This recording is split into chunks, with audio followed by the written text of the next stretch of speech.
If you're interested in style or even mechanical wristwatches, chances are you've heard of the brand Orient. They seem to be everywhere, but are they worth it? Let's start by answering this burning question. Why are we making this video? For most people interested in watches, the discussion around Orient and their worth is almost a throwaway thought. Of course they're worth it. They're great value for a mechanical watch. This is based on the fact that most Orient watches are in an average price range of about $200 to $300, which seems like a no-brainer ticket price when compared to a much bigger investment like an Omega, Rolex, or Patek Philippe, setting you back an average of $6K, $12K, or even hundreds of thousands of dollars, respectively. But just saying, sure, it's worth it compared to the big guys, isn't enough of a justification for us, especially when you're looking to spend your hard-earned money on an investment in your wardrobe. And it's even more true if you don't have a lot of capital to invest in the first place. And just like anything in our Is It Worth It series, we do like to focus on iconic items and brands in the classic style space, which certainly includes Orient. With that said, let's look at the brand's history. Orient is a name known for quality, precision, and timeless elegance in the world of horology. The Japanese brand has been crafting watches since 1950, but the story of Orient begins in 1901 with Shogoro Yoshida, who opened a wholesale shop named Yoshida Watch Shop in Ueno, Tokyo. This was the foundation for what later became the Orient Watch Company. Yoshida Watch Shop's initial success came from selling imported pocket watches. Yoshida then began producing gold wristwatch cases in 1912. And in 1920, Toyo Tokei manufacturing was established, originally producing table clocks and gauges. In 1934, this manufacturing company began to produce wristwatches, a popular move as pocket watches began to fall out of favor. 2 years later, the Hino factory was then built in Tokyo. Following several successful years, the company shut down in 1949 due to the economic collapse in Japan following World War II. But Yoshida's wristwatch manufacturing company was quickly resurrected under the name of Tamakiiki Company in 1950. 1 year later, in 1951, the company changed its name to the one that we know today, the Orient Watch Company Limited.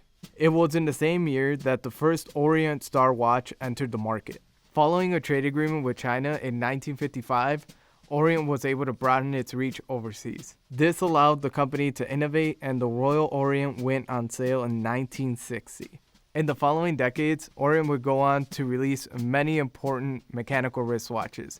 This include the Dynamic in 1956, the Grand Prix 100 in 1964, the Fineness in 1967, which was the world's thinnest automatic wristwatch with both day and date calendar functions for its time, and the 10-beat in 1970. That being said, Orient offer a large list of their historical timepieces on their website, and we certainly know what it feels like to be proud of making beautiful things.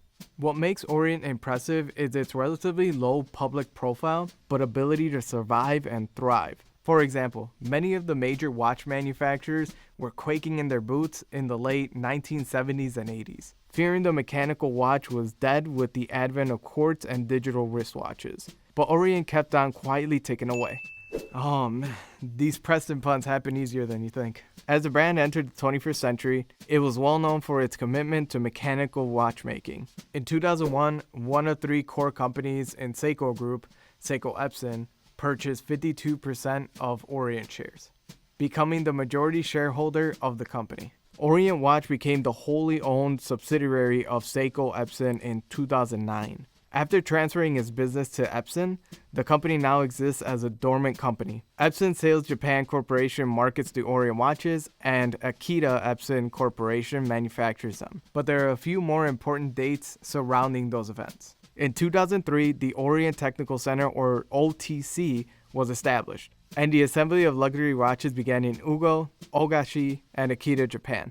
The high-precision caliber 88-700 movement was made available via the Royal Orient watch line in 2004. In 2005, the Orient Star Retro Future Collection was launched. 60th anniversary celebrations took place in 2010 with a limited edition model. This featured a power reserve and a date window. The Royal Orient line was then discontinued around 2016. most likely to prevent competition between it and similar brands, Grand Seiko and Schlueter, also owned by Seiko Group. And to celebrate 70 years of Orient Star line in 2021, the Orient Star Skeleton watch was introduced. This particular watch features a silicone escapement made using Epson's MEMS technology, the same kind that has been used in high-end Seiko watches since 2009. With history taken care of, here's an overview of Orient collections. Classic, the name's appropriate. Tasteful watches that focus on timeless elegance.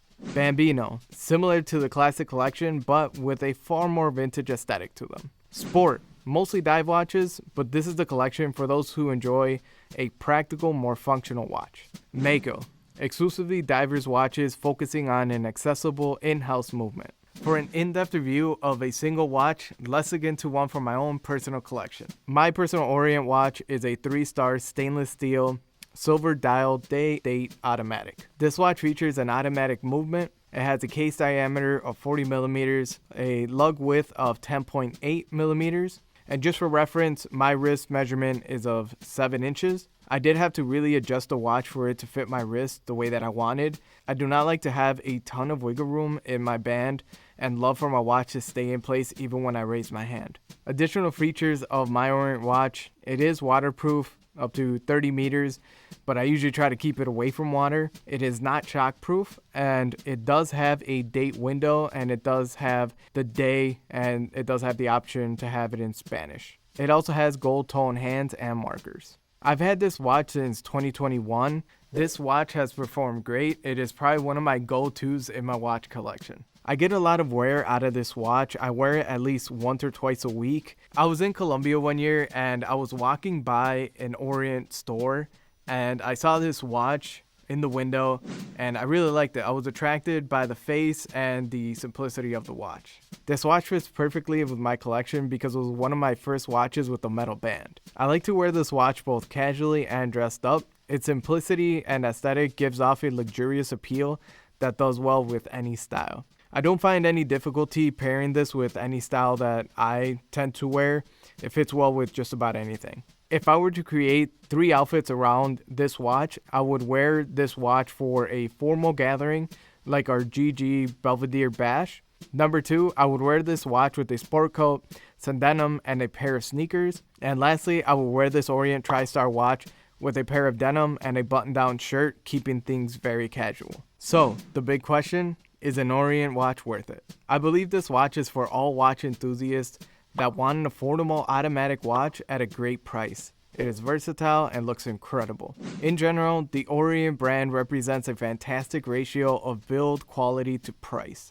Of course, you may be looking for watches that are higher end or even watches that are less expensive, and we got you covered in plenty of other videos in both cases. What do you think of our assessment of Orient watches? Does it stack up to your thoughts and experiences, or do you have different ideas? Let us know down below in the comments. For today's outfit, I am wearing a sport coat from the fabric mill Cachapoli.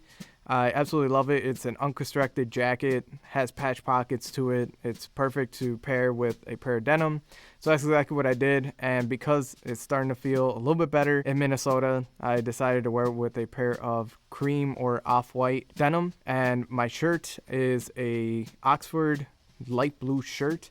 And for my shoes, I did a pair of brown J. Butler loafers. And I'm also wearing my Orient TriStar watch. For my fragrance, I'm wearing Azzurro from the Roberto Ugolini collection, and you can find this as well as other classic menswear pieces on our Fort Belvedere website.